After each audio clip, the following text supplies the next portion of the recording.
Now we're going to look at the real zeros of a polynomial function. And we're given the statement here below: if function f is a polynomial function and a represents a real number, then the statements below are all equivalent. We have x equals a is a zero of the function f. Okay, now keep in mind a is just representing any real number here. If x equals a is a zero of the function, then x equals a is the solution to f of x equals 0, which should make sense because if x of equals a is a zero of the function, that's what makes the function 0. And if you take your function f of x instead of equal to 0 and have the equation, then of course x equals a is going to be a solution. Well, if that's the case, then x minus a is also a factor. And then if that's the case, a comma 0 is an x-intercept. So let me see if I can apply this to a given polynomial. So if I go over here and make up a polynomial function where we have f of x equals, let's say, x squared plus 5x minus 6. So here's our function f. And if I go to solve this function, for example, if number 1 says x equals a is a 0 of the function, well, that means I'm going to take this and set the function equal to 0. And if we factor this, how do we solve this? Of course, we have to factor, so we get x times x. And what are the factors of 6? We have 1 times 6 and 2 times 3.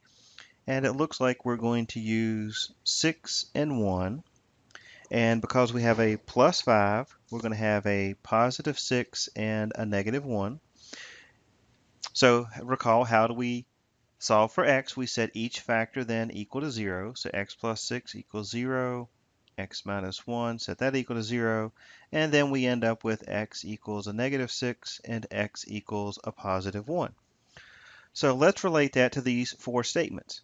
Well, x equals a is a 0 of the function. Well, over here, that means that we have x equals negative 6 and x equals 1.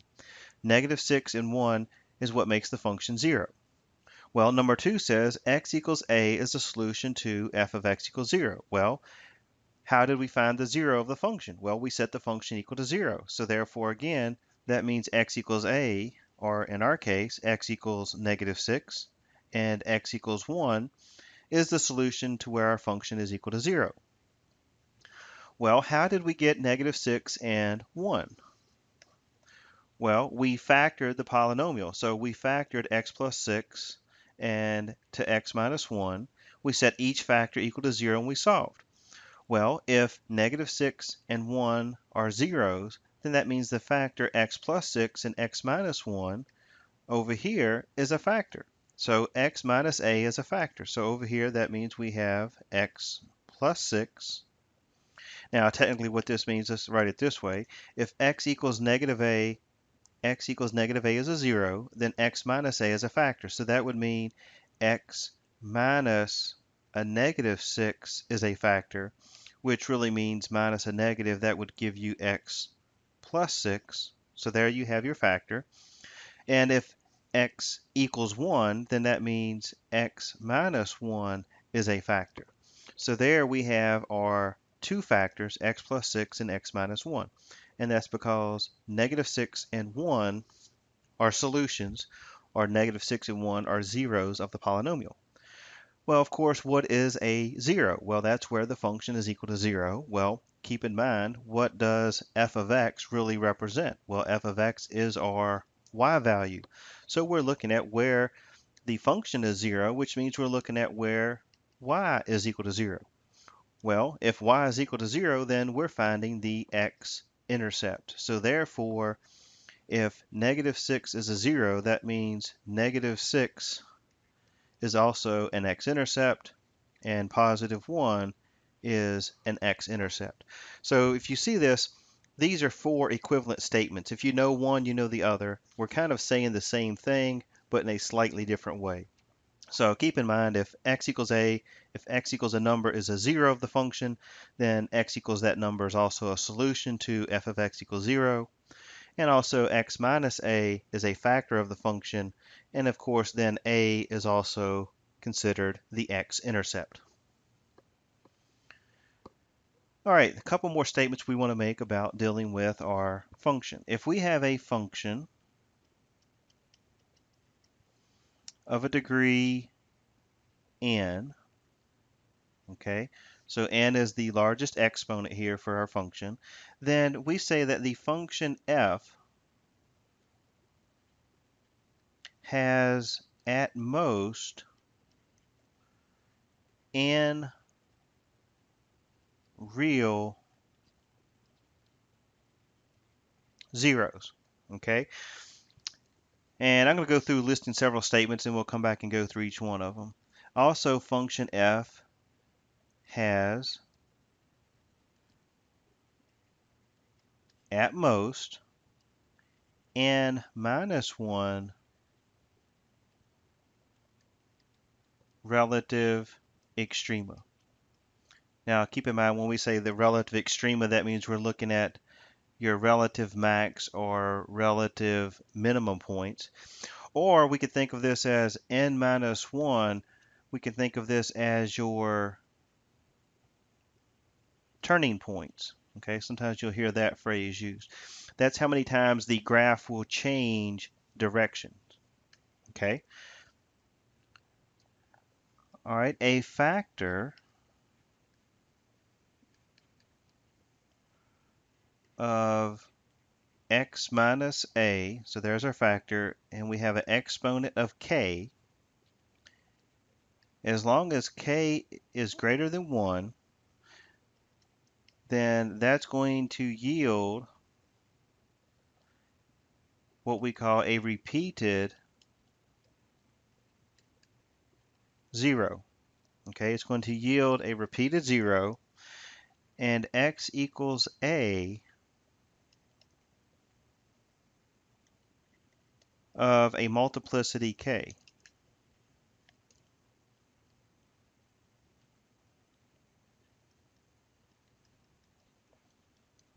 Okay, so if we have a factor x minus a raised to the exponent k, where k is greater than 1, that yields a repeated 0 of x equals a of a multiplicity k.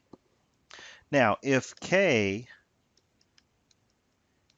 is odd, okay, if your exponent is odd, the graph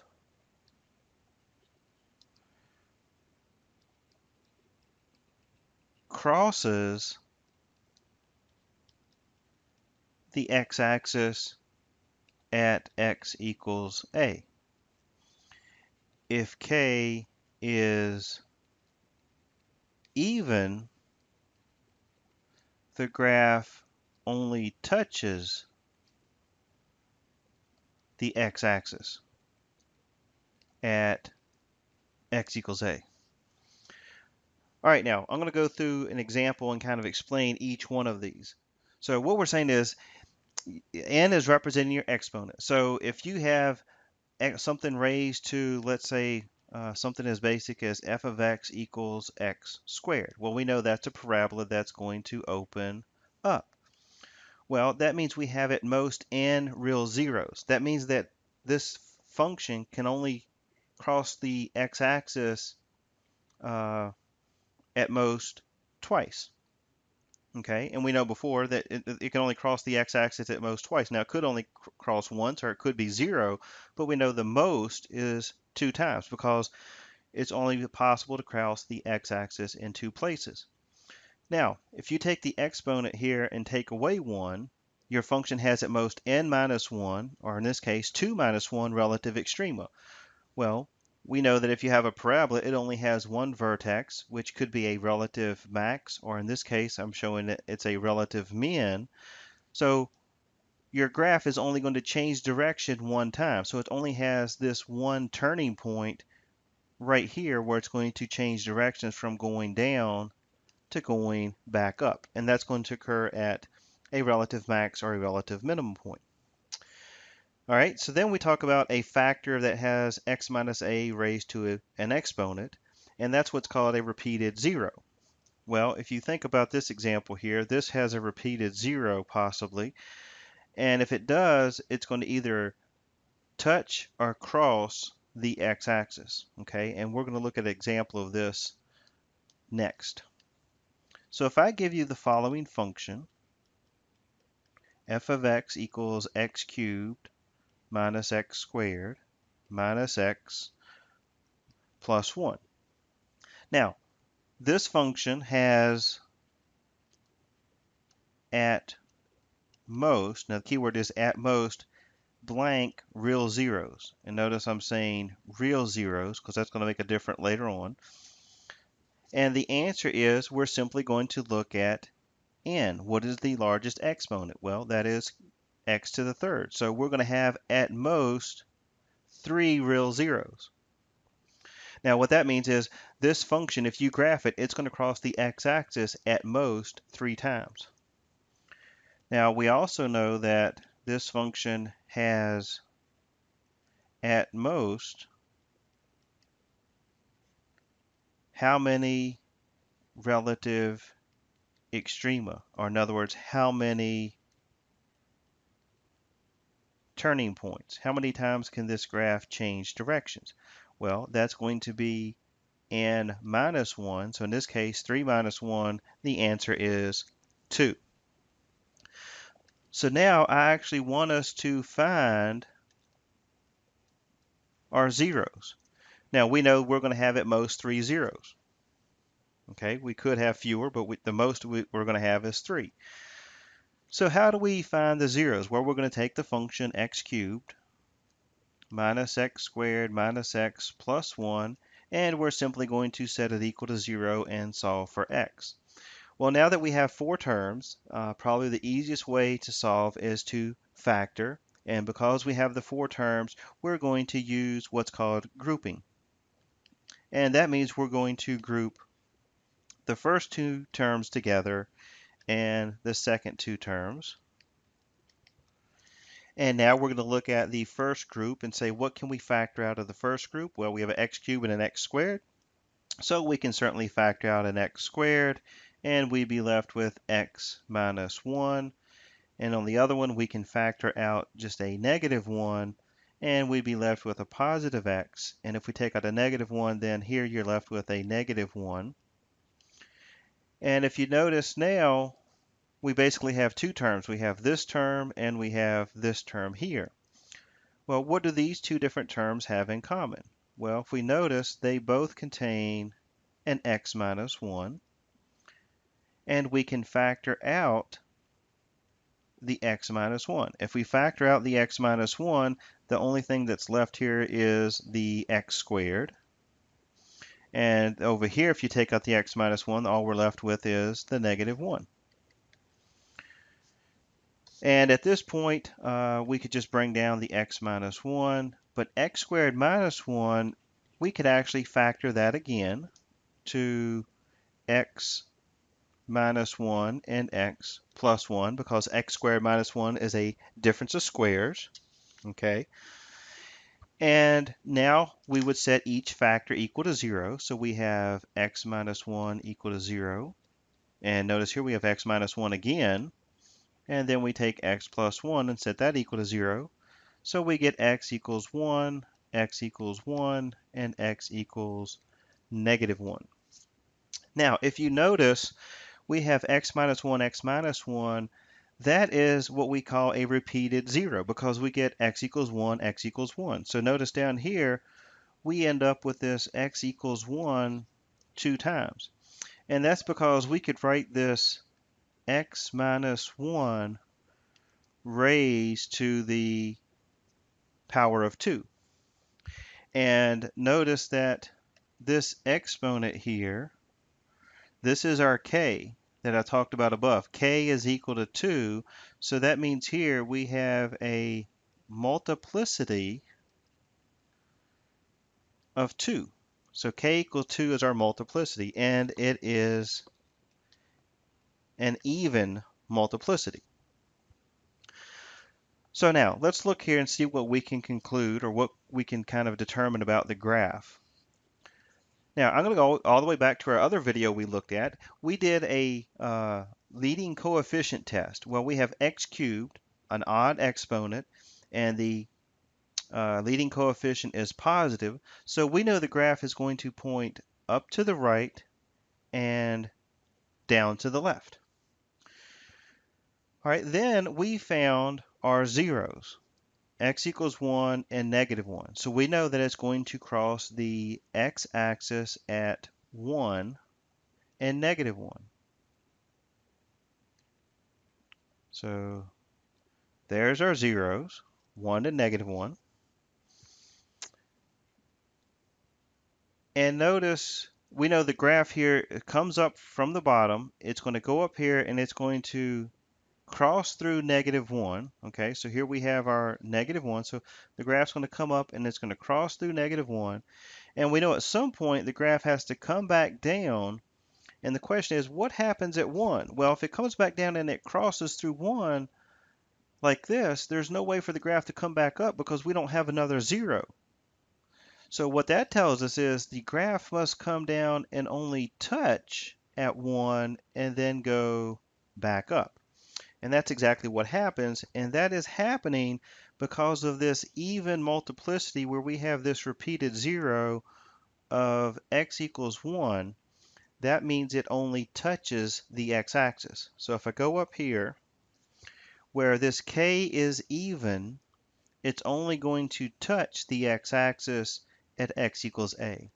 Now, if we had an odd multiplicity, then it's going to cross through the x-axis. But because our multiplicity here is 2, which means we have this repeated factor or repeated 0, x minus 1 times x minus 1, we had this exponent of 2, so therefore it's only going to touch. Now, if we had another repeated factor and this was x minus 1 cubed, then the graph would come back and cross through this point. So anytime you have this even repeated 0, at that 0, it's only going to touch the axis and will not cross all the way through it.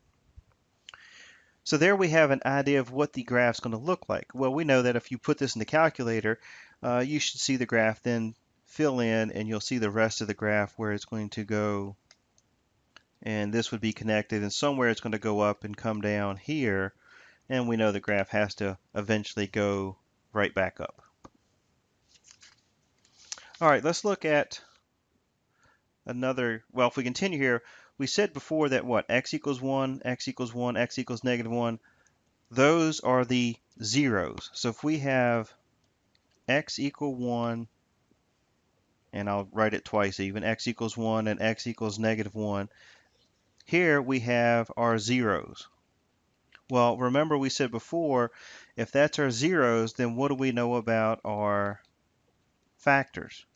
Well, if those are zeros, then that means that x minus 1 and x minus 1 and x plus 1 would be our factors for this particular polynomial function. Okay, and that goes all the way back up here to these equivalent statements. If negative 6 and 1 are zeros, then x plus 6, x minus 1 are factors. So I want you to see a relationship between knowing your zeros and knowing your factors. Obviously, from up here, if we're solving to find the zeros, if this here are our factors and we set those equal to 0, then clearly you can see the relationship between knowing your zeros and knowing the factors of your polynomial. All right, let's look at one more example real quick. If I give you the following function, f of x equals, let's say, x squared plus 12x plus 36. All right, now we know that we have x squared. Now, of course, we are going to know that's going to be a parabola. But if we want to find the zeros, then we're going to set this equal to 0, which means we're going to have to factor. So that's going to be x times x. And this is going to turn out to be x plus 6 and x plus 6. And again here, we're going to set each factor, which in this case is the same factor. So we have a, once again here, this is our repeated 0 because we could think of this as x plus 6 squared. So here we have an even multiplicity where k, the exponent, is equal to 2. So that means when we solve here and we have our 0 to be a negative 6, then that tells us if our 0 is here at a -6, what's going to happen at this point? Because of this even multiplicity, it's only going to touch the axis. Now, we know a little bit here about our leading coefficient test again. We know that because this is x squared, we know that to the far left, the graph is going up. And over here to the far right, the graph is also going up because we have a positive leading coefficient. So that means the graph eventually will come down, and it's only going to touch because of this even multiplicity. So it's only going to touch the x-axis. So your graph then we know is going to come down here, touch, and then we know it's going to go right back up. And let me make a little bit better curve here. Your graph's going to curve down and then curve right back up. So of course we know the graph's going to be a parabola that crosses at -6. Okay. And what that means is because this was 2, again, if you take n minus 1, how many turning points? We only have one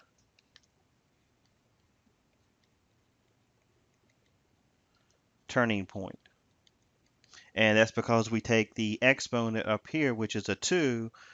So that's n minus 1. So 2 minus 1 equals 1. So therefore, there's only one turning point. That means your graph's only going to change direction once.